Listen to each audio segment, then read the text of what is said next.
Olá, seja muito bem-vindo a mais um vídeo do nosso canal.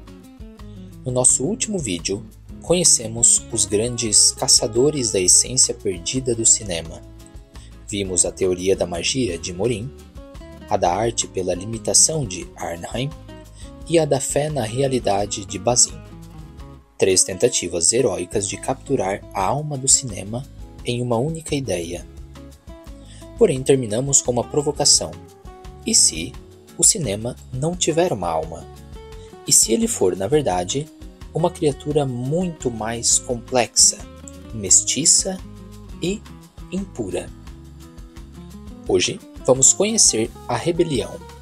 Os pensadores que olharam para essa busca por uma essência única e disseram: não, obrigado. O cinema é muito mais do que isso. Preparem-se, porque as ideias que vamos ver hoje mudaram para sempre o jeito que estudamos os filmes. Pensemos nos teóricos clássicos como Bazin e Arnheim, como criadores de cavalos de raça pura. Eles queriam que o cinema fosse uma coisa só, ou um puro sangue do realismo, ou um impecável cavalo de adestramento da arte formal. Mas então, a partir dos anos 60, uma nova geração de teóricos chegou e disse: gente, vocês estão olhando para um cavalo de raça, mas o cinema é, na verdade, um glorioso vira-lata. Essa é a ideia central do britânico Peter Wollen. Ele olhou para a história e viu que o cinema não nasceu do nada, purinho. Ele é filho de um montão de coisas. Ele tem o DNA do teatro de melodrama, dos quadrinhos, dos romances de suspense, dos shows de mágica de palco e até daqueles brinquedos ópticos pré-cinema, como o Zootropo e a Lanterna Mágica. Como é que uma arte tão misturada, tão impura em suas origens, poderia ter uma única essência, um único propósito? Para Wollen, isso era impossível. E para analisar essa mistura toda, Wollen e outros teóricos pegaram emprestada uma ferramenta de outra área do conhecimento, a semiótica. Calme, não se assuste com o nome. Semiótica é basicamente o estudo dos signos. É a ciência que tenta entender como as coisas ganham significado. E Wollen disse que um filme não é só uma imagem em movimento, é um texto complexo, construído com diferentes tipos de signos. E ele destacou 3 principais: o ícone, o índice e o símbolo. Vamos descomplicar isso com exemplos do dia a dia. O ícone é o signo que se parece com a coisa que ele representa. O emoji de carinha sorrindo. O desenho de um bonequinho na porta do banheiro. Você olha e reconhece pela semelhança. O índice é um signo que tem uma conexão física, uma relação de causa e efeito com o que ele significa, com o que ele representa. Fumaça é um índice de fogo. Uma pegada na areia é um índice de que alguém passou por ali. A fumaça não se parece com o fogo, mas ela é causada por ele. E o símbolo? O símbolo é um signo cujo significado é totalmente arbitrário. É uma invenção. A luz vermelha do semáforo significa pare. Por quê? Porque a gente combinou que seria assim. A palavra cachorro não tem nada a ver com um animal de 4 patas. É só um conjunto de sons que a gente convencionou que representa aquele bicho. Agora olhem que genial análise de Wollen. Ele diz que o erro dos teóricos clássicos foi apostar todas as fichas em um tipo só de signo. O Bazin, com sua fé na fotografia como um traço do real, estava obcecado com o cinema como índice. A imagem como uma pegada deixada pela luz do objeto. O Arnheim Com sua defesa da estilização, da montagem, da arte do homem, estava focado no cinema como símbolo, o significado criado pela convenção, pela escolha do artista. E Wallen diz: gente, o cinema é tudo isso ao mesmo tempo.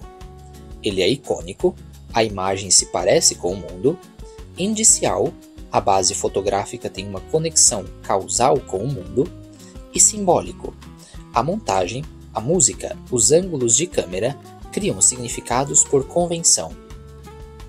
Só entendendo a interação desses três tipos de signos é que a gente pode começar a entender a riqueza do cinema. Essa ideia de que o cinema é um sistema de signos, uma espécie de linguagem, explodiu no mundo acadêmico. Foi a chamada virada semiológica. Os teóricos começaram a falar em códigos cinematográficos. Pense na gramática de uma língua. Nós temos regras que organizam as frases: sujeito, verbo, predicado. No cinema seria a mesma coisa. A montagem clássica de Hollywood, por exemplo, com o plano e contraplano numa cena de diálogo, é um código. Uma regra que nós aprendemos a entender para não nos perdermos na história. E o mais importante, esses códigos não são naturais. Eles são construções sociais e históricas. E eles mudam. Assim como a película de nitrato foi substituída pelo filme de segurança, que hoje está sendo substituído pelo digital, os códigos também evoluem. A linguagem do cinema de hoje não é a mesma de 1920. Então, para essa corrente não essencialista, o cinema é um fenômeno histórico, social, mutante. Falar em uma essência eterna seria como dizer que o português tem uma essência, que é a mesma desde o latim. Não faz sentido. Então, parece que a rebelião venceu. A ideia de uma essência única foi para o espaço. O cinema é uma linguagem complexa e em constante mudança. Fim de papo. Só que não. Porque no meio destes rebeldes, surgiu um pensador francês, talvez o maior de todos os semioticistas do cinema, Christian Metz. E ele, quase que sem querer, acabou propondo uma nova, poderosa e estranha candidata à essência do cinema. Metz concordava com tudo o que nós falamos, mas ele se perguntou: o que, apesar de todas as mudanças, torna a experiência do cinema tão única? O que diferencia fundamentalmente ver um filme de ver uma peça de teatro? E a resposta dele está num conceito fascinante: o significante imaginário. Vamos com calma aqui. A ideia é sutil e genial. Essa é a atriz Sarah Bernhardt, uma diva do teatro do século XIX. Quando você via Sarah Bernhardt no palco, ela estava ali, em carne e osso. Ela e o público compartilhavam o mesmo espaço, o mesmo tempo. Ela era a coisa em si. Ela podia representar um personagem, mas ela, a pessoa, estava presente. Agora pensem em um filme com a Sarah Bernhardt. O que você vê na tela? Você vê a imagem da Sarah Bernhardt. Essa imagem para Metz é um significante. Ela significa a Sarah Bernhardt.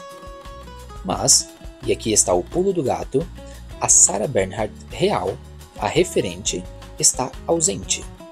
Ela não está na sala de cinema com você. O que está na tela é um fantasma, uma réplica, um duplo. E esse significante, a imagem, tem uma característica maluca. Ele nos dá uma impressão de presença muito forte, quase tão forte quanto a atriz no palco. A imagem se move, fala, vive.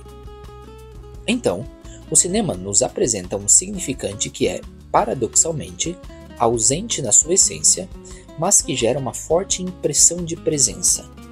Por isso, significante imaginário. A coisa não está lá, mas a nossa mente a percebe como se estivesse. Ou seja, é a ideia do fantasma do Edgar Morin, que vimos no primeiro vídeo, mas agora com um verniz psicanalítico. Metz diz que é exatamente esse jogo de ausência-presença que nos fascina tanto. É isso que nos prende na cadeira, porque ativa processos psíquicos profundos de prazer, de identificação e de voyeurismo. Então, mesmo sendo um não essencialista, Metz acaba apontando para uma característica única e definidora da experiência cinematográfica, uma espécie de essência psicológica do cinema.